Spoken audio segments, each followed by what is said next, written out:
मॉइल है, बड़ी तब्दीली होने वाली है और जिन पे ये तकिया कर रहे हैं वही पत्ते हवा देंगे। वैसे भी अमेरिका कब किसी का दोस्त हुआ है? इसलिए ये जो हुक्मरान तबका हमारे सरों पर मुसल्लत है, ये किसी 1, 2, 3, 4 का मसला नहीं है, ये निजाम का मसला है। वही ब्यूरोक्रेसी, वही जागीरदार, वही वडेरे, वही खान सरदार, वही मजहब का कारोबार करने वाले चंद लोग जो हर वक्त इसलिए तैयार होते हैं कि उनकी कोई कीमत लगाए और वो सेकुलर लोगों के लिए जो है आलाकार बन जाएं। और वही उसी तरह से मिलिट्री एस्टेब्लिशमेंट, वही ब्यूरोक्रेसी, इनका एक कंसोर्शियम है। आपने कंसोर्शियम का लफ्ज सुना कल पीआईए की बोली में। एक इश्तराक हो जाता है, कंपनियों का एक इत्तेहाद हो जाता है और वो मिलकर आपस में तय कर लेते हैं और फिर आगे अपने काम को चलाते हैं। ये एक कंसोर्शियम है वडेरों का, जागीरदारों का, मिलिट्री और सिविल ब्यूरोक्रेसी का, सरमायादारों का और उन लोगों का जो नाम निहाज सियासतदान हैं, जिन्होंने जमहूरियत को कत्ल करते हैं, जो अपनी पार्टियों में जमहूरियत कायम नहीं करते। इनका एक कंसोर्शियम पाकिस्तान पर हुकूमत कर रहा है और पाकिस्तान के 25 करोड़ लोगों की बोली रोज लगाता है। इस कंसोर्शियम से पाकिस्तान की जान छुड़ानी है और उसके लिए हमें एक तवील जिद्दोजहद करनी है और तेज रफ्तार जिद्दोजहद करनी है। आप ये तमाशा नहीं है तो और क्या है कि पाकिस्तान की वो एयरलाइन जो हमारा फख्र था, हमारा वकार था, 60 की दहाई में, आज से समझ लें कि कोई 55-60 साल पहले की बात है कि ये एयरलाइन दुनिया भर में टॉप की एयरलाइंस में से मानी जाती थी। एयर चाइना को हमने ट्रेन किया, एयर माल्टा को हमने ट्रेन किया, यूएई में हमने एमिरेट्स को हमने सिखाया, उनको खड़ा किया। लेकिन ये कौन से जालिम हमारे सरों पर मुसल्लत हैं कि जिन्होंने इसको इनका मुनाफा भी कमाया। पिछले 6 महीने में तकरीबन 11 अरब रुपए का मुनाफा कमाया, लेकिन उन्होंने इसको बेच दिया। 135 अरब रुपए में बेचा, 10 अरब रुपए हुकूमत को मिलेंगे, 125 अरब में कहा जाता है री इन्वेस्ट किया जाएगा। जब आप कौमी एयरलाइन को प्राइवेट सेक्टर के हवाले कर रहे हैं तो अब ये जो आरिफ हबीब कंसोर्शियम के साथ फौजी फर्टिलाइजर आ रही है, इसको हम निजी इदारा कहेंगे या कौमी इदारा कहेंगे? ये तो रियासती इदारे के तहत चलने वाला इदारा है। तो रियासती इदारे के तहत चलने वाला इदारा क्या प्राइवेट सेक्टर काउंट किया जाएगा? ये किसको बेवकूफ बना रहे हैं, किसको धोखा दे रहे हैं, किस पर कब्जा कर रहे हैं? इसलिए हम ये समझते हैं कि ये कौम के साथ जुल्म, हमारा इंपोर्ट एक्सपोर्ट जो डेफिसिट बढ़ता चला जा रहा है, मईशत तबाह होती चली जा रही है। यानी जिस सेक्टर को फैसिलिटेट करके आप अपनी जो है वो इकोनॉमी को बेहतर बना सकते हैं, उसको तो बर्बाद कर रहे हैं। और जहां बराह रास्त आपकी जिम्मेदारी है कि आपकी गवर्नेंस का ये सवाल है, ये पीपल्स पार्टी, ये नून लीग, 3-3.5 साल के लिए पीटीआई, इन सब जमातों ने पीआईए को बेहतर क्यों नहीं बनाया और क्यों इसका बेड़ा गर्क किया? ये सवाल पूछे बगैर आप बेच कैसे सकते हैं? यानी जिनको कटहरे में खड़ा होना चाहिए, जिन पर मुकदमे बनने चाहिए, जिन हुक्मरानों पर, वही इसको बेचकर खुशियां मना रहे हैं, जश्न मना रहे हैं कि हमने बहुत बड़ा कारनामा अंजाम दिया। तो इस जुल्म के निजाम को हम कबूल नहीं कर सकते। ये पाकिस्तानी कौम के इदारे हैं। पहले तो इसका जवाब दो कि तबाह जिसने किया है उसको फिक्स क्यों नहीं किया गया? तो कौन करेगा? ये तो सब एक दूसरे के मुहाफिज हैं, एक दूसरे को तहफ्फुज फराहम करते हैं, प्रोटेक्शन देते हैं। एक कार्टेल है जो पाकिस्तान के इदारों पर और पाकिस्तान के निजाम पर कब्जा किए बैठा है। इनकी रिश्तेदारियां आपस में होती हैं, इनके ताल्लुकात होते हैं, इनकी पॉलिटिकल जो भी राइवलरी होती है कोई जाती हैसियत में।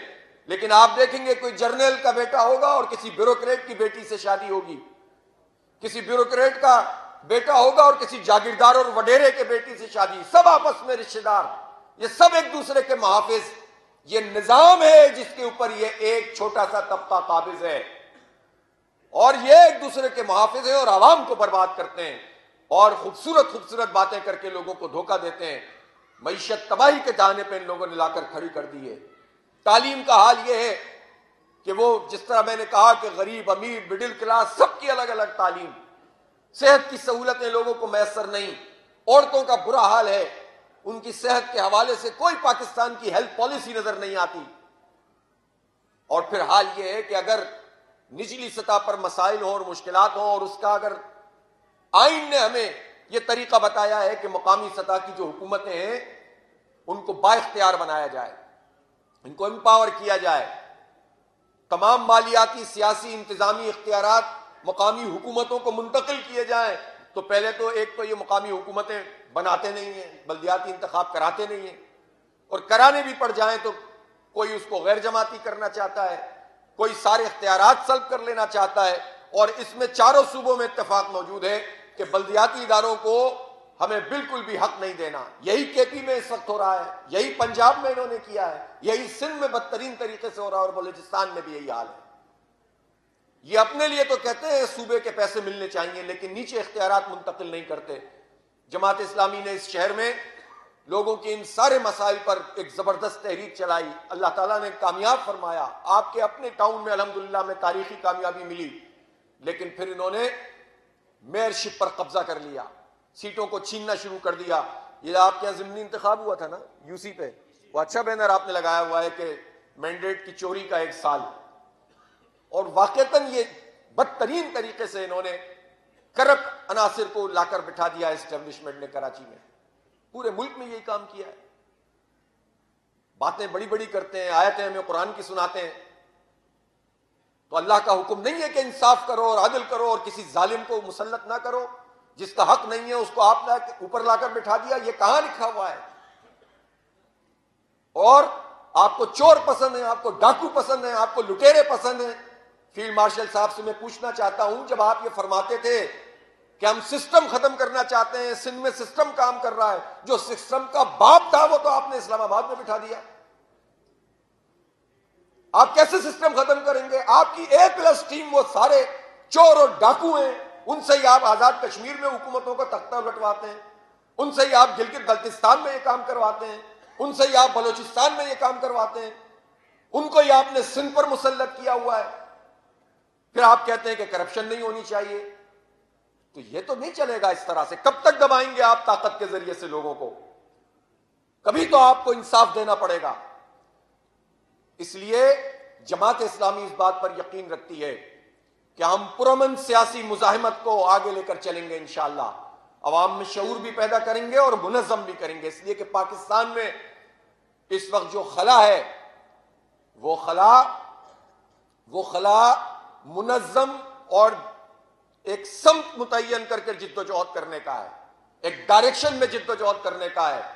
यह नहीं है कि एक फर्द है और बस वो वही सब कुछ है। कल्ट की पॉलिटिक्स पाकिस्तान में चलती है। वो कल्ट का जो नुमाइंदा है वो कहे अमेरिका मुर्दाबाद, लोग कहते हैं अमेरिका मुर्दाबाद। वो कहे फौज जिंदाबाद, लोग कहते हैं फौज जिंदाबाद।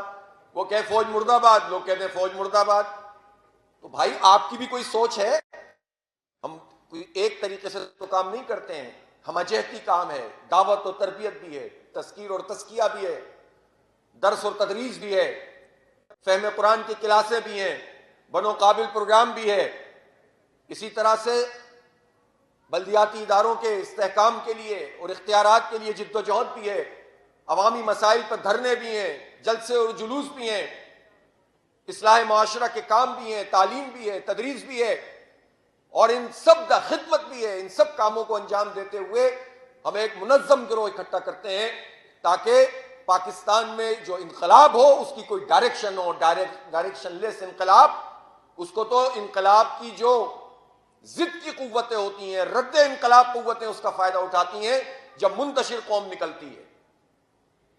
इसलिए आने वाले दिनों में हमने ये फैसला किया, मैंने इज्तिमा आम में भी आप लोगों से ये गुजारिश की थी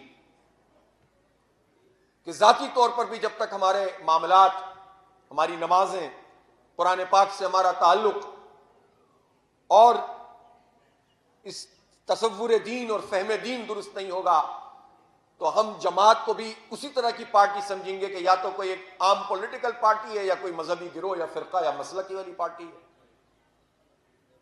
तो ये शऊर भी बार बार दोहराना चाहिए, ताज़ा करना चाहिए कि हम इकामत दीन की तहरीक हैं, हम महज कोई सियासी जमात या मजहबी गिरोह नहीं है। उसके लिए जो करैक्टर चाहिए, जो अखलाक और किरदार चाहिए, वो हर कारकुन को उससे लैस होना पड़ेगा, मुसल्ला होना पड़ेगा। वरना क्यों कोई हमारी तरफ जो है वो आएगा? हम कौन सा लोगों को जो है वो, हम हुकूमत में तो नहीं है कि जिसकी वजह से लोग हमारे साथ आए। हम तो एक स्ट्रगल कर रहे हैं। हम तो जहां बल्दियाती टाउन भी हमारे पास है, वहां भी इनके पास बेचारों के पास इख्तियार नहीं है। कहां है ये लोग? कहीं बैठे हुए हैं। तौफीक भाई तो है ना एक यूसी के चेयरमैन। एक फर्द को 6 महीने में कुरान पाक पढ़ना सिखा दें, ये हो सकता है कि नहीं हो सकता? तो कायदे से शुरू करें। कितने लोग होते हैं जिनको कुरान पढ़ना नहीं आता? अगर खुद भी कोई कमजोरी मौजूद है तो उसको भी दुरुस्त करें। हर मस्जिद में, हर मदरसे में, हर जगह पे लोग अवेलेबल हैं।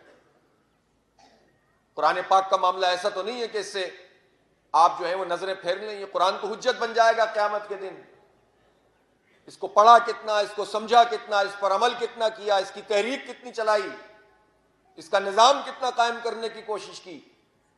इसलिए कुरान पाक के साथ अपने ताल्लुक को जोड़ना, अपने लेन देन, अपने मामलात, अपने कारोबार, उसको दुरुस्त करना दीन मामलात का नाम है। और फिर यह सोचना कि हमारी बस्ती में कितने लोग ऐसे हैं जिन तक हम अपना पैगाम ही नहीं पहुंचा सके। पहुंचाया तो बस छोड़ दिया।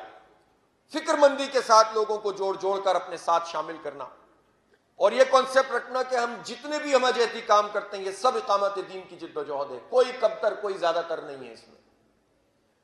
आने वाले दिनों में हमें मुल्क भर में 50,000 अवामी कमेटियां बनानी है, 50 लाख मेंबरशिप करनी है। अभी 20 लाख मेंबरशिप है। आप खुद अपने अपने इलाकों और हल्कों का जायजा लें कि कितने मेंबर्स आपने बनाए हुए हैं। आप पहुंचेंगे, लोगों से राब्ता करेंगे। अब अल्लाह का शुक्र है, लोग जमात इस्लामी को पसंद करते हैं, और इस शहर कराची में तो लोगों ने हमें सपोर्ट किया है। बस वो मायूस होते हैं जब मतलूबा नताइज नहीं मिलते। लेकिन अगर आपका राब्ता रहेगा, आप उनकी आवाज बनते रहेंगे, तो इंशाअल्लाह ये मायूसी भी छट जाएगी। हमारा हदफ अब यह है कि आइंदा हमें इलेक्शन जीतना भी है और उसका तहफ़्फ़ुज़ भी करना है। उसके लिए कारकुन चंदी महाजिर की बहस शुरू हो जाती है। मैं ये कहना चाहता हूं कि इस शहर कराची में जमात इस्लामी ने इस बात को साबित किया कि हम किसी जुबान, किसी नस्ल, किसी बरादरी की बुनियाद पर नहीं है। वरना क्यों एमक्यूएम का मुकाबला करते? तो आज अगर कोई कौम परस्त उठकर जमात इस्लामी पर इल्जाम लगाना चाहता है तो इस बात को समझ ले अच्छी तरह कि हम इन लोगों के चुंगल से इन तमाम कौमों को निकालना चाहते हैं कि जिन्होंने इस पूरे सिस्टम पर कब्जा कर लिया है। ये वडेरों का निजाम, ये जागीरदारों का निजाम, ये अर्बन फ्यूडलिज्म जो एमक्यूएम ने शुरू किया था, ये पीपल्स पार्टी के वडेरा शाही सिस्टम, इससे निकालने की बात करते हैं तो ये बिलबिलाने लगते हैं, ये चिल्लाने लगते हैं, ये शोर मचाने लगते हैं। इनको शोर मचाने दीजिए। आप मोहब्बत का ये पैगाम आम करते चले जाइए। हम इंसानों को तकसीम नहीं करेंगे, लेकिन हम तमाम इंसानों के हक के लिए आवाज उठाते रहेंगे और उसके लिए जिद्दोजहद करते रहेंगे। इसलिए अपनी अवामी कमेटियों को भी और अपनी मेंबरशिप को भी वसी करें। जमात इस्लामी यूथ विंग, अशरफ भाई इसको जरा असर नो फाल कीजिए।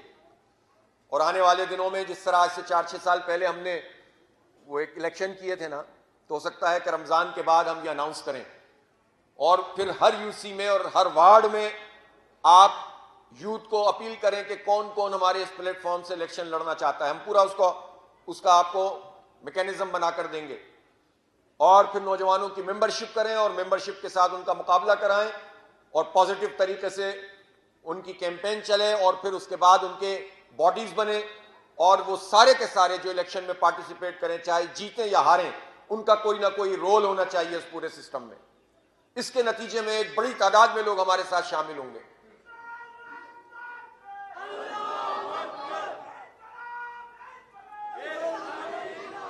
निजाम की तब्दीली की तहरीक अफराद कार से राब्ता किए बगैर और उन्हें अपने साथ शामिल किए बगैर और उन एक कुव्वत बने बगैर नहीं लड़ी जा सकती, ये नहीं चलाई जा सकती। इसलिए अपने प्लेटफॉर्म को वसी भी करना होगा, लेकिन अपनी तरबियत से गाफिल भी नहीं होना होगा। बुजुर्गों की सरपरस्ती में इस काम को अंजाम दें, जिन्होंने अपनी पूरी पूरी जवानियां इस काम में लगाई हैं और खपाई हैं, और नौजवान भी इस बात के लिए तैयार हों कि उन्हें अब आगे के मराहिल को बहुत तेज रफ्तारी से तय करना है। अल्लाह ताला आपकी इस तरबियत गाह को अपनी बारगाह में कबूल फरमाए। अल्लाह ताला आपको तमाम मसाइल और मुश्किलात से निजात अता फरमाए। और मैं एक बात मीडिया के हवाले से भी ये कहना चाहता हूँ, ये लोग मौजूद हैं, फ़लस्तीन के हवाले से इस वक्त ये बहस चल रही है कि पाकिस्तान को अपनी फ़ौज गज़ा भेजनी चाहिए कि नहीं भेजनी चाहिए। हम बहुत वाज़े और कैटेगोरिकली ये बात कहते हैं कि पाकिस्तान की अफवाज को किसी सूरत भी गजा में नहीं जाना चाहिए। यह अमेरिका का और ट्रंप का मंसूबा है कि पाकिस्तान की फौज को या मुस्लिम दुनिया की फौज को इसराइल से लड़ने के बजाय गजा के लोगों से लड़वाएं। अगर आपको इतनी ही परेशानी है तो आप इसराइल के खिलाफ क्यों नहीं लड़ते, जिसने हमारे 80,000 से ज्यादा लोगों को 2 साल में शहीद किया है। ट्रंप के मंसूबे पे अमल करके अगर आप गजा फौज भेजेंगे तो ये पाकिस्तानी फौज के भी खिलाफ है, कौम के भी खिलाफ है, हमारी पॉलिसी के भी खिलाफ है। हमारी पॉलिसी वाज़ेह है कि हम कोई ऐसा काम नहीं करेंगे जिससे इसराइल को फायदा हो, अमेरिका को फायदा हो और फलस्तीनियों को नुकसान हो। अमन के नाम पर यह धोखा नहीं चलेगा और अगर हुकूमत ने यह काम करने की कोशिश की तो उसकी बड़ी मुज़ाहिमत की जाएगी इंशाअल्लाह ताला। आप लोग इसके लिए तैयार हैं कि नहीं तैयार हैं? इंशाअल्लाह। व आखिर दावाना अनिल हम्दुलिल्लाहि रब्बिल आलमीन।